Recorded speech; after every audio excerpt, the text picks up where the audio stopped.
Good afternoon, everyone. I'll be presenting today about circuit breaker. I'm presenting on behalf of Medicine 2, and my consultant is Dr. Nalini.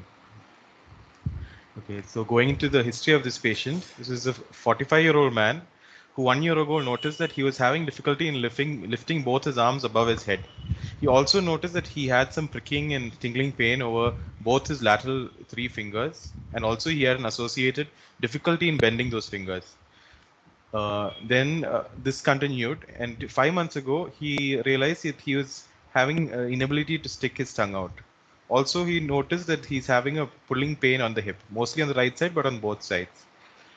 Then, as he progressed over the course of the next few months, he had worsening tightening over both the lateral parts of his legs, with difficulty in walking, and he also noticed that he was unable to stand up from a squatting position. And by till 2 months ago, for the last 2 months, he's been having difficulty in chewing food, in moving food across his mouth, and because of that he even stopped eating solid food, and he was mostly on a liquid and semi-solid diet. He also had difficulty in talking for the last 2 months. Treatment wise, outside he was initially treated with steroids with some benefit, but after he stopped the same, the symptoms continued to progress. Right before coming here, he was also diagnosed as motor neuron disease and started on Ritazole. But however, in the last 2 months, he had no improvement. He has no other comorbidities, no other significant findings on history. On examination, his vitals were stable. General examination was also normal. Going into CNS examination, his higher mental functions were normal. Cranial nerves, here the only deficit he had was the 12th nerve deficit, that he was unable to extend his tongue. Motor system wise, bilateral shoulder movements, all movements in all ranges, the power was only 4. He was unable to grip with his hand, and it was on further examination it was noticed that he had both median nerve deficits and also bilateral ulnar nerve deficits, both sensory and motor. Then going into sensory, dermatome wise, uh, fine fine touch was absent in bilateral soles of foot. Other than that, all other modalities were normal. Reflexes were also normal bilaterally. There were no meningeal signs. Carl and Stein were normal, and other systems were normal. So, what was the clinical syndrome? So, this gentleman had presented with a syndrome of a polyneuropathy, which is chronic, which is affecting both sides in the same way. It was symmetric, with motor and sensory systems being involved, and there was one cranial nerve involved. There was no bladder or bowel involvement. So the differentials we considered were amyloidosis, a chronic inflammatory demyelinating polyneuropathy, B12 deficiency, paraneoplastic disease, Hansen's disease, sarcoidosis, or toxins. So these were the investigations which we had sent initially. So as you can see, his HP was low normal. Later, it had actually become 8. Counts were normal, platelets were normal. Creat liver function tests also were mostly normal. Uh, yeah, then other tests rule out Hansen's. We had done skin smears, which were negative for AFB. ACE was negative, ruling out sarcoid. The fat pad biopsy was done to rule out amyloidosis. His B12 and folate was within normal limits. An MRI brain was done with the whole spine screening, and we found there was no significant finding to explain these changes he was having. Only he had some degenerative disc changes, but there was no spinal canal compromise. EMG and CV was done, which confirmed our finding of motor sensory axonal neuropathy. PET-CT was done, where we only major finding was a lytic focus in the right femoral head in the region of the fovea, with adjacent soft tissue thickening in the region of the hip joint. Investigations, other investigations, we had decided there was a mild AG reversal seen, so we had gone ahead with further evaluation. So serum electrophoresis was done. So that showed a band in the gamma region, and urine benzones proteins were positive. Kappa and lambda chains were sent, and it was 2,405 with lambda chains of 9.03. And the bone marrow trephine had diffuse interstitial aggregates of plasma cells, which was CD138 positive, which is confirmatory of myeloma.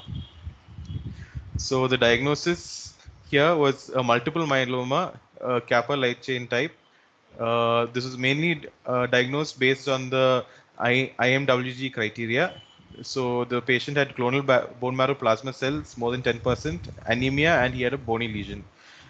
He also had probably what is a paraproteinemia associated peripheral neuropathy. So this is the diagnostic criteria for multiple myeloma. So in which we need to have either clonal plasma cells in bone marrow more than 10% or biopsy confirmed bone plasmacytoma or extramedullary manifestation with one of these with one of the myeloma defining events, out of which one is the CRAB criteria, which of hypercalcemia, renal insufficiency, anemia, and bony lesions, or biomarkers like clonal plasma cells in bone marrow more than 60%, and ratio of uninvolved and involved and uninvolved free light chains more than 100, or more than one focal lesion more than 5 millimeter on MRI. Okay. So I'll be going into just in brief about the neurological complications of multiple myeloma. The ones which are described in literature are radiculopathies, spinal cord compression, intracranial plasmacytomas, peripheral neuropathies, and chemotherapy-induced neuropathy. Out of which, right now, the most common one is chemotherapy-induced neuropathy. And this is due to the chemotherapy agents used like thalidomide. So radiculopathy is seen in 5% of the patients during the course of their disease. Usually, they present with severe back pain with or without paralysis. Diagnosis is usually done using an MRI. Treatment options which have been found effective are usually steroids. Spinal cord compression is the most serious neurological complication of multiple myeloma. It's seen in 5% of patients with myeloma. The incidence has been decreasing as time has been passing. As before the 1960s, it was more than 10%, and now in the late 1960s, the latest was seen as less than 2% now. So usually there is thoracic involvement and also upper lumbar involvement. In worst cases, paraplegia can involve, and also with bowel and bladder involvement. Diagnostic modality of choice is MRI. Treatment is usually with palliative intent, and steroids are found to be of benefit. Other complications are intracranial plasmacytomas and also leptomeningeal involvement. So, base of skull plasmacytomas and leptomeningeal studding can cause symptoms including cranial nerve palsies. Other usual sites seen are plasmacytomas extending from the skull and pressing inward from the dura, or plasmacytomas extending from the dura, the plasmacytomas originating from the mucous membranes of an nasopharyngeal plasmacytoma, and also intraparenchymal brain lesions, which are quite rare. Peripheral neuropathy that is seen in less than 1 to 2% of patients with multiple myeloma. Usually, it involves the lower extremities and is slowly progressive. Usually, the distribution is sensory predominant. The treatment is usually for just a peripheral neuropathy, it is usually symptomatic relief, and we go ahead with treating the main malignancy first. So this is the this is a table comparing the different clinical features of plasma cell dyscrasias, and in which I would like to focus on the first two slides. The second column, row specifically, where it shows the different types of involvement in different diseases. So in MGUS, usually the involvement is sensory involvement. There can be ataxia or there can be sensory motor involvement. In POEMS, the involvement is mostly predominantly motor involvement. Multiple myeloma, it was mostly a sensory involvement. In AL amyloidosis, it's mostly a sensory to sensory motor involvement. And in cryoglobulinemia associated peripheral neuropathy, it's mostly a sensory involvement. So our patient, we had consulted hematology, and hematology had advised 4 cycles of cyclophosphamide, bortezomib, and dexamethasone therapy, followed by stem cell transplant after reassessment. But a patient had decided to continue care at a local hospital near home. So take-home message: the prevalence of peripheral neuropathy in multiple myeloma is less, but we should still be considering it. And in the workup of a peripheral neuropathy and paraproteinemia associated peripheral neuropathy should also be considered. Okay. Thank you. Thank you, Thomas. Can I just request you to go to the history slide? What was the history thing that you had showed? Yeah. So you had this last thing, difficulty chewing and moving food across the mouth. Yes, yes. And he had stopped eating. What was Yes. that due to? Only the deficit which was there was the 12th nerve tongue he was unable to extend, and at that time we were unable to assess the gag also because he was not able to access the tongue. So we were attributing it to the lower cranial nerve palsy, but this also there was no central causes seen. The MRI there was no central causes seen. So this would Because it also would be good to comment on the gag and the swallowing. yes. See if there's nasal regurgitation and Ma'am, things if like I can that, just even in your clinical examination. Hello.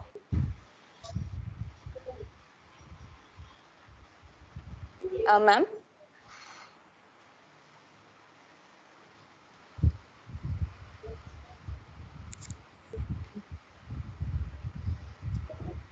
Nalini, please go ahead. I think ma'am. Okay. Hi. Ma'am, just I'm so sorry. Regarding his inability to chew and move his tongue, on examination, actually, when we felt the texture of the tongue, it felt very much like an infiltrative thing. And he was actually able to swallow liquids without any difficulty.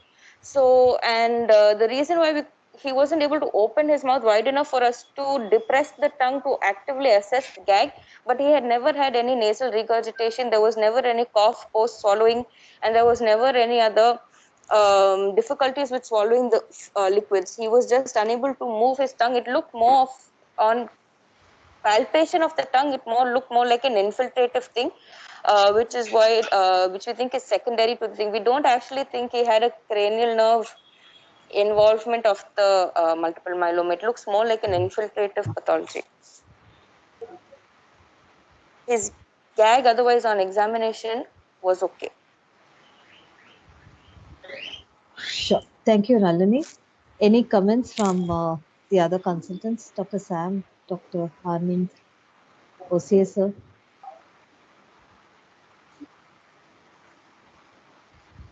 Any of the others? Amyloidosis, right, Nalini? Yes, sir. That was a very close second differential, but our biopsies for amyloidosis did not reveal any amyloid tissue.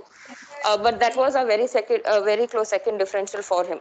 The amyloidosis in concordance with the multiple myeloma, associated with multiple myeloma. Second thing is that I want to congratulate you and Thomas for pursuing the diagnosis. Number one, clinical evaluation. It is a peripheral nervous disease, not a motor neuron disease. It was wrongly diagnosed, wrongly treated, and systematically looking for the etiological diagnosis. Very good. Congratulations. Thank you, Thank you, sir. sir. Thank you, sir.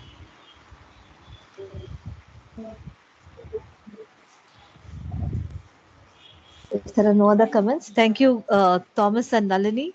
I think they underline the importance of always questioning a diagnosis that's made outside and making the diagnosis sure here, especially when it's a diagnosis like motor neuron disease, which has no therapy and there's going to be progressive degenerating. But here there is something that can be done to help. So excellent work, Nalini and Thomas. Can I ask Abhinav to present the next